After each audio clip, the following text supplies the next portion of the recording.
From WAMU 88.5 at American University in Washington, welcome to the Politics Hour starring Tom Sherwood. I'm Kojo Nandi. Tom Sherwood is our resident analyst. He's a reporter with NBC4 and a columnist with the current newspapers. Later, we'll be talking with Karl Racine, the Attorney General of the District of Columbia, and Richard Black, a member of the Virginia State Senate, who just won his seat again. But first, Tom Sherwood, good to see you. Hello. I want fall back. I'm not ready for another summer or Indian summer. I want fall back. Oh, no, I love the Indian summer. This is the last day of it that we'll be getting. So try to enjoy it. Try not to be a grouch. I'm going to be grump. Try not to be grumpy about it.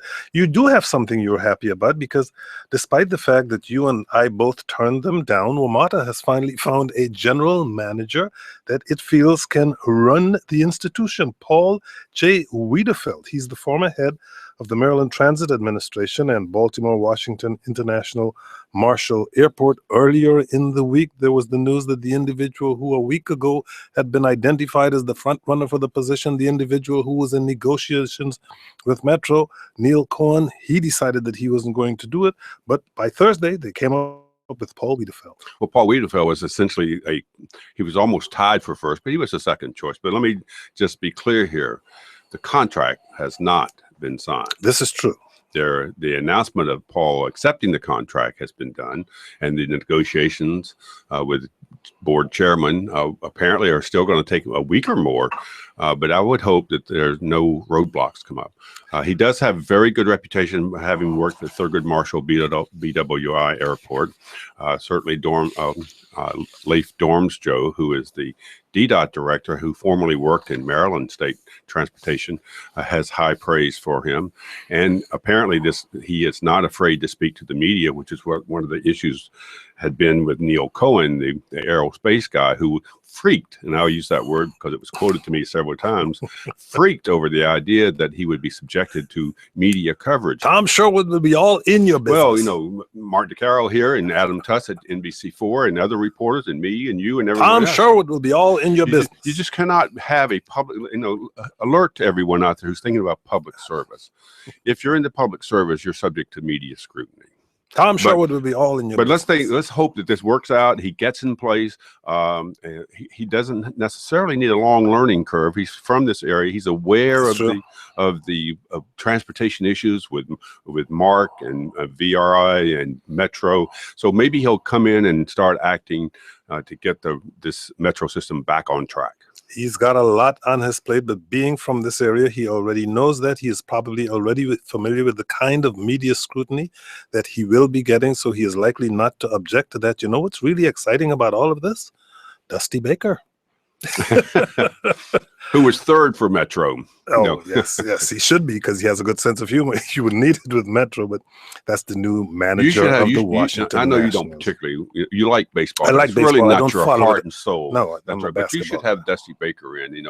He's a human being. He has a heart. He's well The last spoken. guy wasn't a human being? Well, he was kind of a grumpy. He was kind of grumpy, and one of the criticisms of Matt Williams was that he didn't build a camaraderie within the clubhouse with the team. Whatever he did and some of the strategic mistakes he made, but he did well. He was manager of the year previously, so it wasn't bad.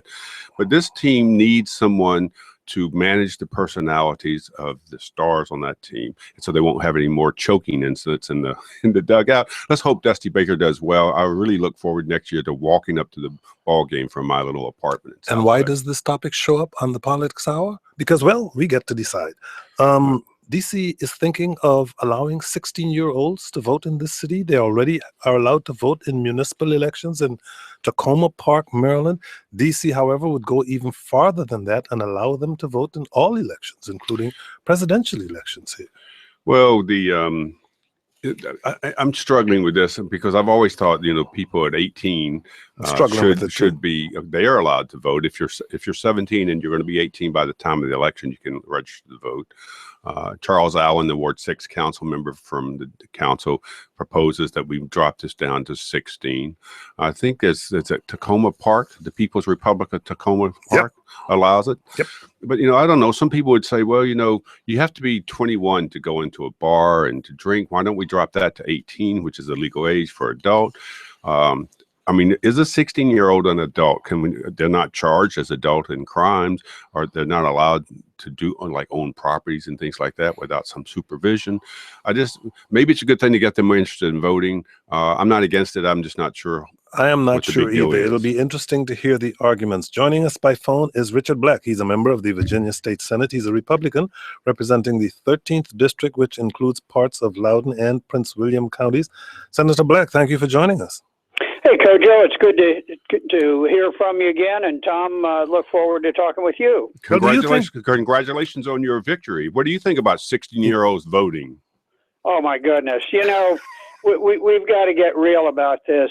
We really do not need children selecting our candidates. We have enough trouble with adults selecting our candidates. So, no, I think that's way over the top.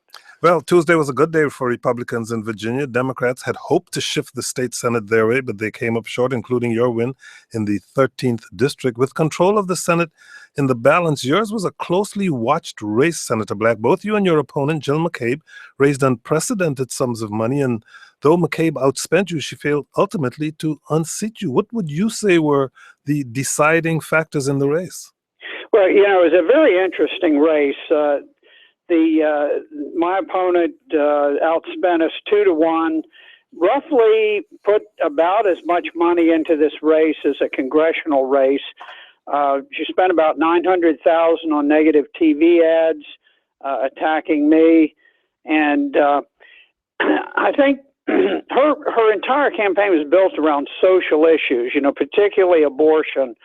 The one thing that really stood out was the abortion, and she had Planned Parenthood put $250,000 in. Emily's List was out. It's the first time Emily's List had ever gotten involved in a statewide race in their 30-year history, and they decided they needed to go after me. But anyway, we do very hard work. Next week alone, I have 23 events and meetings to attend. I'm not quite sure.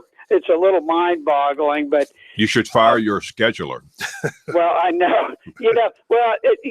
We laughingly call this a part-time job, and it is anything but. It might have been back in the days of the horse and buggy, but today it's a very intense job. If you have questions or comments for Senator Richard Black, call us at 800-433-8850. Send email to kojo@wamu.org or send us a tweet at Kojo Show. You can go to our website, kojoshow.org, watch the live video stream there, and ask a question or make a comment. Senator, let's talk about the broad picture. I know you're glad that you won your race, but it looks like it was a draw. The Republicans retained control of the Senate, which was a big victory for them because that was the number one goal of the Democratic governor, Terry McAuliffe, and the Democrats in the state. And as you said, the outside monies that came pouring in.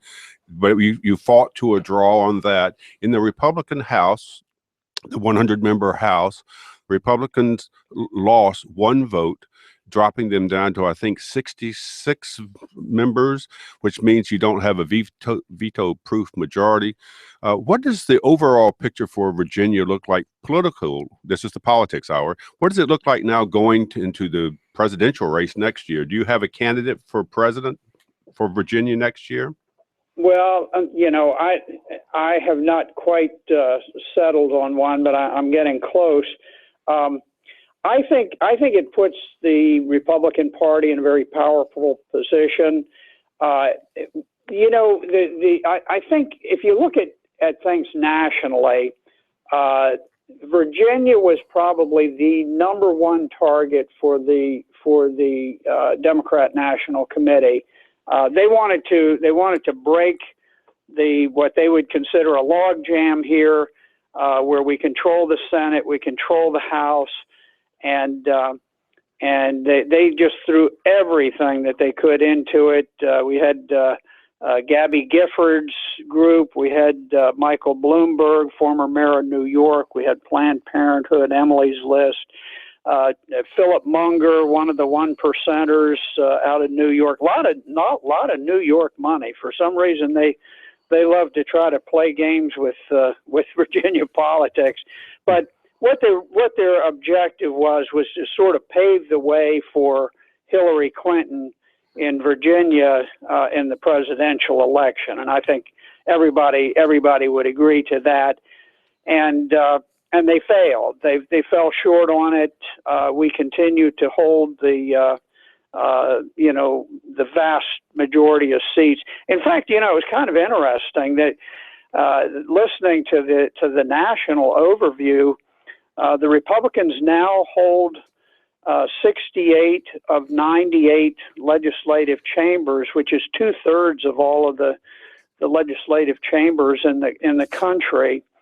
So I think we're in pretty good shape. We picked up the Kentucky governorship for the first time in 40 years. Just amazing. And I have to believe that has something to do with the war on coal and people just getting fed up. And, Kentucky, their democratic traditions go back to, sort of mom and dad voted Democrat and they came through the Depression and all this. And it finally broke. Off. Go ahead, Tom. I was just going to point out the turnout in Virginia was 26.5%, abysmally low, kind of low. So as you know, in a presidential year, the turnout changes. People are more enthusiastic about voting in presidential years. But I always thought it was striking that with all the money, with all the television ads and all the stuff that happened, the Democrats won the vacant Democrat seats. The Republicans won the vacant Republican seats. And you started out you're at the end of the year where you started at the beginning. You're tied in the Senate. What does that mean for the people of Virginia in terms of this legislature getting anything done when it convenes in January? Well, I think a couple of things. The governor, his signature issue was Medicaid expansion so that he could extend Obamacare to Virginia. And we blocked him. In fact, I blocked him with a budget amendment. So that really is off the table at this point. I think everybody's locked in. I don't think we're going to see a shift. I think he had hopes that on behalf of Mayor Bloomberg, he could do some things with guns. Well, let me ask you about that for a second, because some analysts have suggested that the gun control issue motivated a lot of Republicans in this off-year election because they oppose gun restrictions. They were motivated to get out to the polls, especially because of the money that poured in from that group backed by former New York Mayor Michael Bloomberg. Do you think that was a factor? I do think that was a factor. Now, it cut a little bit both ways, because I ran into people at the polls who said, I am concerned about the gun issue, and, it had been really hyped up.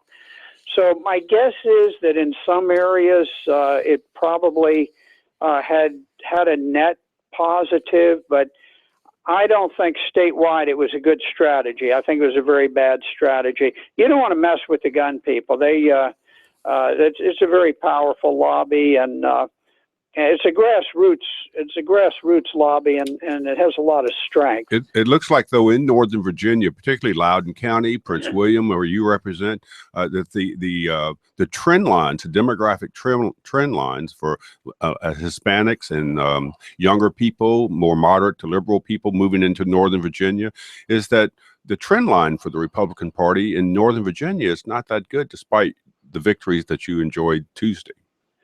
Well, I don't know. You sort of have to put that in the context of the money. Money does have an impact on politics, and Planned Parenthood and NARAL, all the abortion groups set up camp. Now, we had a much higher turnout in Northern Virginia. I'm not sure what it was, 32% or something like that. And they did a very intensive knock and drag campaign, and so they were able to bump their numbers, but it didn't get them there. And the question is, can you spend congressional funds, funds in that amount for every Senate seat in the future? It's going to be tough for them to pull this off again. What do you think about the so-called Nova-Rover split, Northern Virginia, rest of Virginia? That Northern Virginia looks very different from the rest of Virginia, but also that the line is moving farther south as demographics change. Well, yeah, Republicans tend to do well in suburban areas. When people have a vested interest in their own homes and that type of thing, they tend to be more regular voters. They're more concerned about property taxes, things like that. And I think people who live in apartments and rely a great deal on government services and government money, I think that tends to favor the Democrats somewhat. There always are going to be shifts, but I just think, considering the vast amount of money that was spent, I know that there were Democrats who had very high hopes that they were going to pick up 2 or 3 seats in the Senate. And in fact, we had more Senate seats to defend than they had, and the fact that we held every one, I think, speaks well, and kind of sets us up for the presidential election campaign. Well, I would say reporter Dave Ress, who works for the Daily Press down in the Norfolk Newport News area, said that it looks like the only way you can get a change in the state Senate is if somebody retires. Well, I don't know. I mean, no incumbent in a year nationally when people are saying, no, it's the year of the outsider. You see the Republican Party and what's happening there, and the Democratic Party, Bernie Sanders. That it's the year of the outsider. People are fed up. Well, in fact, every incumbent won, and every vacant seat that had been Republican or Democratic was filled by the person of the same party. It's like stalemate. At least in the Senate. One of the interesting things is that the Senate lines were drawn by the Democrats. There was kind of an agreement. The Republicans would do the House lines, the Democrats would do the Senate lines, and the governor would do the congressional lines. And so, to some extent, I guess the Democrats are victims of their own success on drawing the Senate lines. But anyway, we've got that. I will tell you one of my favorite comments was made by a radio announcer downstate, John Fredericks, and he had made some predictions. He said, never bet against an incumbent who left his blood on a rice field in Vietnam fighting against communist aggression. So I really appreciated that. I thought that was kind of a neat comment, but it was quite a battle, and I just think I think that if I were advising the Democrats, I would say, you know what, you really have got to moderate. When you're doing the men and women's locker rooms and stuff like that, you're kind of pushing the envelope a little bit. Wouldn't they say the same thing to you? I think you're a pretty right conservative on every issue that I could read about. Wouldn't they say the same thing to you? Can't we, moderate each side? Would you be willing to moderate your somewhere views? in the middle? Well, it's an interesting thing that there were a lot of claims. One of the things they said, well, I was going to take away their birth control. Birth control was settled by the Supreme Court in '65. There's never been a bill introduced in any legislature about it. They accused me of being for spousal rape, and I was the only one in the General Assembly who'd ever prosecuted a spousal rape. And I was the chief of the criminal law division for the Army and the Pentagon, and really had a tremendous crackdown on sexual assault against women and children. And I think when truth is told, I've been pretty mainstream, and well, they would say that you supported the tightening of controls on clinics that had to meet hospital standards in order to have abortions, which Terry McAuliffe has reversed. Oh, absolutely, and And I guess I would come back and say, I remember when they were pushing for abortion, they said, well, we're going to do away with the coat hanger abortions, and I don't understand, them resisting, sanitary and health and safety regulations. So Okay. I mean, we've got a reasonable debate on that issue, I think. Let's try one more. I know that you oppose same-sex marriage. I know you did not like the Supreme Court ruling on that, and but now same-sex marriage is the law of the land. How is that playing out in Virginia? Is that now over, and you're going to move forward on other issues? So how does that stand? I don't know. The problem we've got is the people are supposed to be sovereign in this country, and it's really more of a myth, because the Supreme Court issues laws. It doesn't just interpret the law, but it creates law. It's the highest legislative body in the land. 3/5 of all of the states had gone through this enormously cumbersome process to change their constitutions to say marriage is one man and one woman. And then the word came down from wherever it comes down to the Supreme Court saying, hey, guys, we're sick of this. If we don't stop it, we're going to have 50 states that are all going to put this in their constitution. How is that different from... Supreme Court just wiped it out and said, you know what? We don't care what the people say. We are the rulers, and nobody can overrule us. How does that differ from Supreme Court ruling on Brown versus Board of Education and desegregation of schools and any other number of issues? Well, there is a parallel between what we have and what they have in Iran. In Iran, the people elect their parliament, they elect their president, but they have ayatollahs who have the final decision. They can issue decrees, they can cancel legislation, and as a consequence, the people really have no power. Are you comparing the Supreme Court to the ayatollahs? Yes. Okay. And because frankly, they create law. Well, I have to pursue. There's nobody who can tell me that there is a scintilla of law or constitutional support for saying that you can redefine marriage. That's it. The Supreme Court doesn't have the authority to pass laws, but they're doing it. And unfortunately, we don't have checks and balances. And in that respect, we're very much like the ayatollahs. The people have no voice. They don't have any control. I would like to see an amendment where the Supreme Court the justices would stand for election on staggered 6-year terms, so that every 2 years, 3 justices have to stand for election, and then they can explain to the people, okay, the reason that I don't know the difference between men and women is because of this provision of the Constitution or whatever.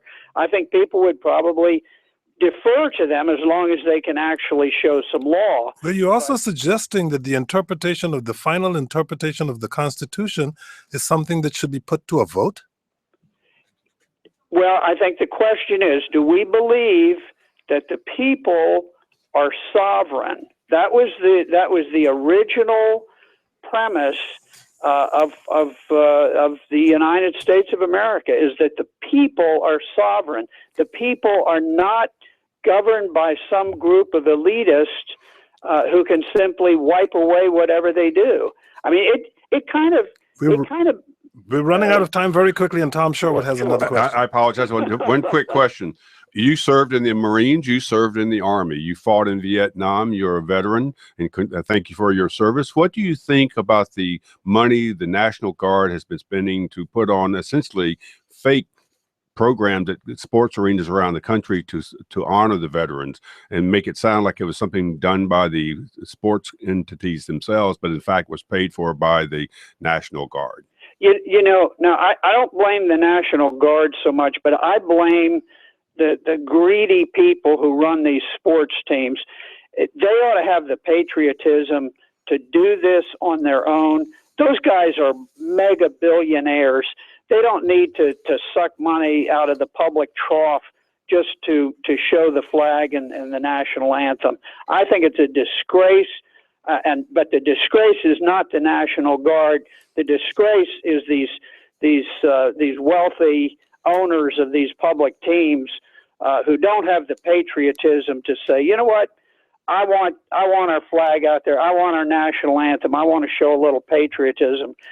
There's just too much greed, and I blame it on those guys. Thank you Richard very much. Black is a member of the Virginia State Senate. He's a Republican representing the 13th District, which includes parts of Loudoun and Prince William counties. Senator Black, thank you for joining us. Once again, congratulations. Great talking to you, Kojo, and you also, Tom. Best wishes in January. Tom Okay, Sherwood thank you. is our resident analyst. He's a reporter with NBC4 and a columnist with current newspapers. Joining us in studio now is Carl Racine. He is the Attorney General for the District of Columbia. Carl Racine, thank you for joining us. Thank you very much, Kojo. Good to see you, Tom. Tom, we have a new U.S. Attorney for the District of Columbia, and he says the investigation into the 2010 campaign of former Mayor Vincent Gray is one of his top priorities, that he will be making a decision on whether to charge the former mayor as expeditiously as possible. Gray has been under investigation for the past 4.5 years. Yes, and most of the sources that we've talked to and the Post has talked to and others who've reported on this story have said that they think this could be done by December. I know that the U.S. Attorney's Office has postponed several status cases for the people who already pled guilty, Jeffrey Thompson, a few others, Vernon Hawkins, to December the 16th, which is the week before Christmas. So I'm thinking maybe the cards are, or what are they supposed to be lined up, that we could have a decision from Channing Phillips. He's just sitting down in the seat where he's the acting U.S. attorney. And it would appear that one of the reasons he got that seat was dissatisfaction over his rival, Vinnie Cohen Jr., over not bringing this case to some kind of resolution. Well, there was an anger about that, but for Channing Phillips, anyone who knows Channing will know he's doing exactly what you would expect him to do. He's doing a thorough run through on this. What do we have? What do we know? What do we think we know? What do we not know? And should we go forward? So that's what he's doing. And I think we will get a resolution for this. The question is, will they announce a resolution, or will they just charge the other people in the court, give them their sentences, and then move on? We don't know. Let's see if the Attorney General knows, because, Mr. Attorney General, you issued a statement indicating you were in the process of becoming fully briefed on this investigation. Bring us up to date. Well, I'm not sure what you're referring to Me there, either. Kojo. Me either. But what I can tell you is that I certainly have known Channing Phillips. Oh, no, that was the U.S. Attorney who issued that statement. I'm sorry. Okay. Not a problem. I thought we had made major news here. But That's go right. ahead. I hope so, too. Well, let me say this, though. First, Channing Phillips is a longtime public servant who has an exceptional reputation, and I take him at his word. He is going to conduct a thorough review, as he indicated, of all of the evidence. And like Tom, I believe he's going to make a decision, go forward or not go forward in a short period of time. Well, I wanted to question you about an opinion that was floated in an op-ed piece in the Washington Post a week or so ago that indicated that the attorney for Jeffrey Thompson really made a very good play by having his client make that plea just some short time before the election, because of the timing of it. Mr. Thompson was promised a fairly lenient sentence. It would appear he won't serve at any point more than 6 months in jail. From a strategic point of view, what do you think about that? Well, from a strategic point of view, it certainly does appear that Mr. Thompson was certainly able to take advantage of the timing of the election in a way that benefited him. At the end of the day, I must say that Vincent Cohen and Ron Machen, although they're being severely criticized for their work, the reality is that no one knows what they know. And to that extent, I think it's a good thing that Channing now will have a chance to know what they knew and we'll have an opportunity to make a decisive decision. If you have questions or comments for Carl Racine, you can call us at 800-433-8850. He's the Attorney General for the District of Columbia. You can also go to our website, kojoshow.org, watch the live video stream, ask a comment or ask a question or make a comment there, or send it to us by email at kojo@wamu.org. I want to move on to some contemporary issues, but had Ron Machen, then the U.S. Attorney, not taken action with the client willing to plead guilty and waiting until after the election, that is being driven by the election calendar, he would have been severely criticized by that. And he had said on this program and other programs that he gets the evidence, he weighs the evidence, his staff does, the assistant U.S. attorneys, and then they make a decision. And that he and Vinnie Cohen and now Channing Phillips don't play by the media politics clock that we all play by. Well, I think that's exactly right, Tom. And prosecutors are often criticized in high-profile cases for the timing of their work, and they just have to be big boys and big girls and take it. And that's certainly what Ron and Vincent Cohen have done. At the end of the day, and I'm happy that it looks like a decision is coming, Channing is going to base his finding on evidence. And I think the city needs to move forward from this investigation. Let's talk real politics here on the Politics Hour. Fresh Pack. I know you know about it because you live in the city. You keep up on these things. Fresh Pack, for those of our listeners who may not know about it. Well, I was going to give a sentence. This is the independent, supposedly, legally independent political action committee set up by Mayor Muriel Bowser's intimate supporters. And she has done fundraising, as she can do this year under the law, to raise $1 million, Fresh Pack, to battle, to support her views and her positions, and maybe oppose people like you who might oppose her. I've been told by people very close to the mayor that one of the reasons she thinks this PAC is a good idea is because she's concerned about you and Ward 5 Councilmember Kenyon McDuffie possibly running against her in 3 years. A year of her term is already almost up.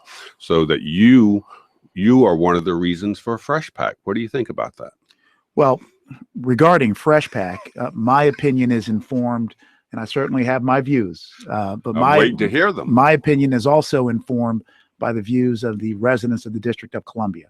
And I can tell you that my office has been deluged with phone calls, emails, letters, and when we go out in the community and talk about crime and other issues, all the time, what's top of people's mind is Fresh Pack. And what they're concerned about is the return of flagrant pay-to-play politics in the District of Columbia. And citizens in the District of Columbia don't want that.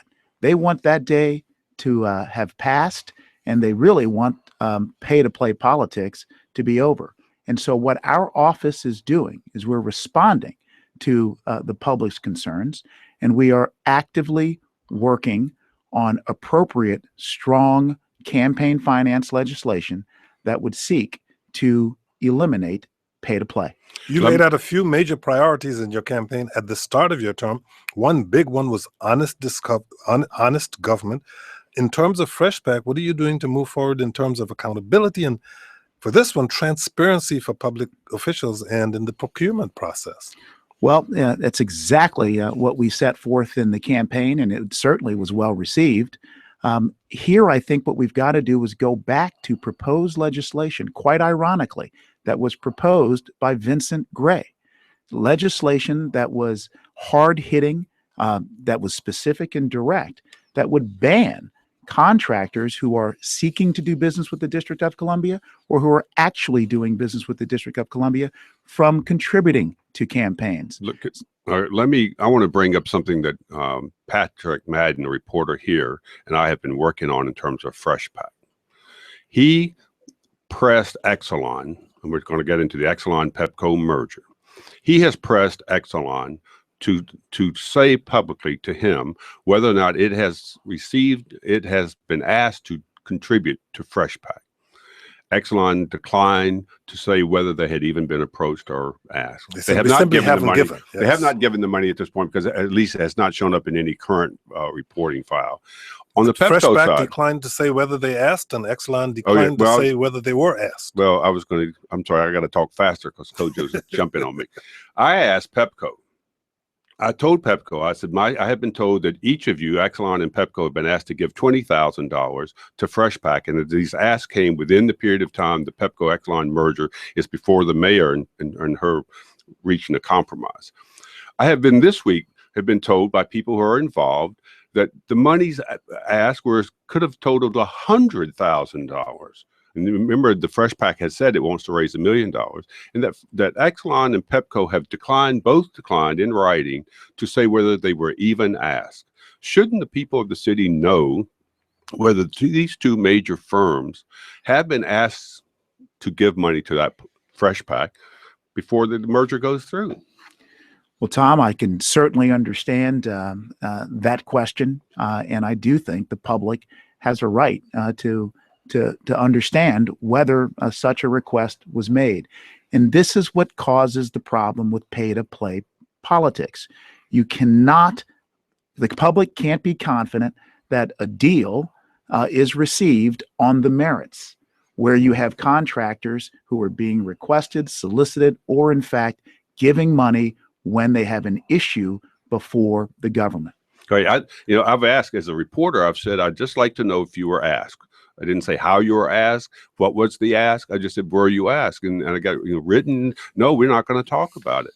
I just think it's for the Public Service Commission to know if there's a side game going on other than the legal discussion and analysis of the proposed settlement that Mayor Bowser has done to get Pepco and Exelon to merge. I understand, and I think those are valid concerns. Again, this is what the problem is when you have loose campaign finance laws that allow for questions like the one you're asking, that is a fair question, to create an appearance of impropriety. We should reduce even the appearance of impropriety. Gun control in the district. Last month, you asked a federal appeals court to reconsider its decision on the city's gun registration laws. And Eric in Washington, D.C. has a question about that. Eric, you're on the air. Go ahead, please. Kojo, as always, thank you so much for giving me the chance to join you in your weekly conversation. This time you have my boss. Called is actually I work in the OAG's office, but that's not the reason I was calling. I was obviously concerned that I think the district again might lose the case before the Supreme Court, and I wanted to see what Carl makes of that. And a comment quickly, Carl. Do you suppose that you could come up with some kind, our office cannot come up with some kind of regulation that helps elderly people who get basically lose their money every week when they get on these buses going to the gambling places outside our jurisdiction? You know what I'm talking about. I mean, the man loses his entire Social Security check. And I have been on those buses with some of those people, and I can tell you there's a great deal of ignorance on the risk of gambling. And I wish we could come Okay, well, you're conflating two different issues here. Let's try to deal with one at a time. And no, Eric, you're not getting that raise that you wanted. But Mr. Attorney General. Thank you for saving our budget, Kojo. Eric, first, on the issue of the gun regulations, we have, in fact, filed a motion for reconsideration and rehearing en banc before the entire D.C. Circuit in regards to 10 regulations that the D.C. Council passed related to long guns. 6 of those regulations were upheld by the D.C. Circuit, but 4 were struck down. We believe that the council exercised excellent judgment, passed law based on research and data that suggested that registrations and other restrictions would enhance public safety, and that's why we're defending the legislation. It could very well be that case, as well as other cases that we're defending the city in related to gun control, will make it back up to the Supreme Court. And I'm proud to say that we have excellent litigators in our Solicitor General's office who are prepared to deliver a victory. 800-433-8850 is the number. More broadly, you think the fight over DC's concealed carry law could end up going to the Supreme Court? Kojo, there are a couple of cases percolating in other circuits, and certainly the DC case that we have is one of those cases. And so there is a 50% chance that once again, just as we were before the Supreme Court in Heller, a carry and conceal case stemming from the DC could be right back up there. Wow. Another issue, Mayor Bowser is going to China Saturday with a group of about 30 people. The CFO, Jeffrey DeWitt's going with her. Ward 2 council member Jack Evans is going, the only council member. But I actually have the agenda here, which I was showing you in the documents. Nothing's on the agenda about one of the biggest issues that you've taken on in the city as Attorney General, and that's synthetic drugs. The New York Times and the White House has called China the pipeline of synthetic drugs to this country and to Mexico. Mark Seagraves is doing a story today for News 4 about should the mayor on this economic trip to bring more investment to the city bring up the issue of what synthetic drugs coming from China are doing to this city and to this nation. Well, I think It's the not mayor, on the agenda. sure, I think the mayor and the team should certainly raise issues that impact the public safety of the District of Columbia. And that is not at all to accuse the Chinese government of complicity in this, but nonetheless, the facts do reveal, and this is from DEA and FBI, that a lot of the synthetic drugs are making their way to the United States from China. We should sign some sort of memorandum of understanding or agreement whereby the Chinese government agrees to do all that it can to identify those folks who are manufacturing the drugs that are having a serious consequence on the lives of district citizens. The New York Times reported that there are 150 or more websites from China at which you can order these synthetic drugs. They're readily available, they're cheap, and they're unpredictable. Many people suffer from extraordinary violent reactions. I believe, Kojo, that the medical examiner is about to report that there were in fact 3 deaths that resulted from an overdose of chemical drugs. Those will be the first deaths from overdose of chemical cannabinoids. Got to say that Tisha Thompson at NBC4 has been doing a series on the issue, and yesterday she reported that DC Fire and EMS had a record number of transports for September, taxing an already taxed EMS system, and a lot of that had to do with synthetic marijuana. One of the first issues your office tackled was reviewing the implications of real marijuana legalization measures the DC voters approved last year. Congress attempted to overturn it. Where does that stand? Well, as you know, marijuana is legal to possess and use in the private home in the District of Columbia. There's also allowance for growing a small amount of marijuana in the city. Unfortunately, the congressional rider that precludes the District of Columbia from responsibly regulating the purchase and sale of marijuana is still in effect. I think that's incredibly unfortunate. I will note that there are scientific studies out there that reveal in states where marijuana is legal, the incidence of heroin abuse and abuse of other drugs like synthetic cannabinoids is much lower than what we're experiencing here in the District of Columbia. We're experiencing an increase in heroin use in the district too. We are. The DC's numbers with respect to heroin abuse are not as dramatically high as they are in other states like Maryland, Massachusetts, Ohio, and others. But there was a pretty dramatic increase of about 20% in the last month. And so I don't think we can be complacent here in the District of Columbia in regards to heroin. What do you think accounts for the fact that it's happening in suburbs? Is it because the suburbs are more urban, or is it more, in fact, let's just say it, more white people are having heroin problems than in the past? And now suddenly I've heard some politicians say, oh, well, we've got to treat this as a health care issue, not a crime issue, and lock up people who are using drugs, which is a little bit different than when it was seen as an African-American problem. In the inner But city. what is the accounting for why heroin is sudden? Is it because it's cheap? It's just available? Sure. So a big question that you asked, and I should tell you that the Office of Attorney General, Public Safety Division, we've launched an emerging drugs task force to study all drugs that where residents are abusing and are involved in criminal activity. With respect to heroin, there's clear demographic data that indeed suggests that non-Hispanic whites are more inclined to be heroin addicts. And so use in rural areas where the demographics are mostly white, you've seen a greater incidence of heroin abuse. And I would have to rely on that data to suggest that that probably is the reason why why there is a less high incidence of heroin use in the District of Columbia. On to Jerome in Adelphi, Maryland. Jerome, you're on the air. Go ahead, please. Yes, sir. Hi, Coach. Hi, Mr. Attorney General. Mr.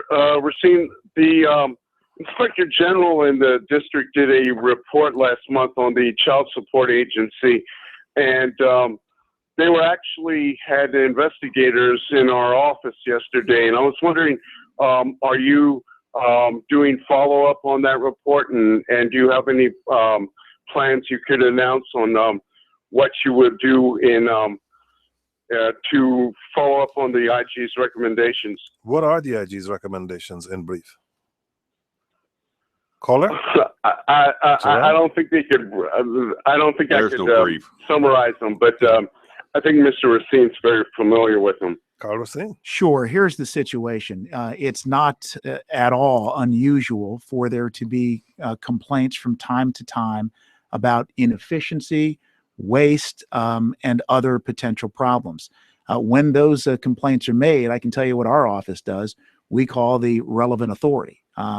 And so I'm not sure whether this one was OAG initiated, but the IG, Mr. Lucas, does a great job of coming in. And of course, we cooperate fully. He'll produce a report. He'll make recommendations. And to the extent that we agree with the recommendations, we'll implement those. Your office prosecutes juveniles. Crime is a big topic in the districts right now, but one of your priorities in your campaign was around juvenile justice and making sure that services reach kids who are at risk. Is there some tension between trying to do that and keeping the community safe? You said we're going to spend a lot of time trying to refocus our energies in the area of restorative justice, getting kids out of the system. There is no inconsistency at all. Rehabilitating kids, making the smart decisions as to which kids you're going to prosecute and bring into the system and which kids you're going to instead divert out of the system where they can get wraparound services in the community, all goes to keeping the community safe. Let me give you a couple facts, Kojo and Tom. Since we took office, we have in fact diverted more kids than in prior years by a factor of 5. I can also tell you, and I look at this every day, 87% of those young people who we have diverted from entry into the criminal justice system have not been rearrested. There are actually excellent programs in the District of Columbia that can take kids who are involved in nonviolent activities, just making bad decisions, getting close to the line, and give them the discipline, the support, oftentimes mental health and substance abuse help that they need, and get them making good decisions. On the nature of 16-year-olds and younger people, what do you think about Charles Allen, the Ward 6 council member, proposing that 16-year-olds be allowed to vote? Well, I respect Charles Allen a lot. Uh-oh. There's a book coming here. It sounds like that Charles has a pool of 16-year-olds who also like him a lot. No, I've not really studied the issue. I know Tacoma Park allows that. I'd have to take a look at it to be honest. We do know that young people are precocious and smart. We also know that young people oftentimes need more years to be mature and to make sound adult judgments. You're the district's first independently elected attorney general. Let's talk about how that independence is working or how it might have been compromised. The position used to be mayor appointed, council approved. You've already had some skirmishes with Mayor Bowser, including a move on the part of the mayor to shift some authority from your office to hers. What's the relationship between your office and the mayor's? Sure. Can I just Go back change over that the again. question just a little bit? No. Yeah, go ahead.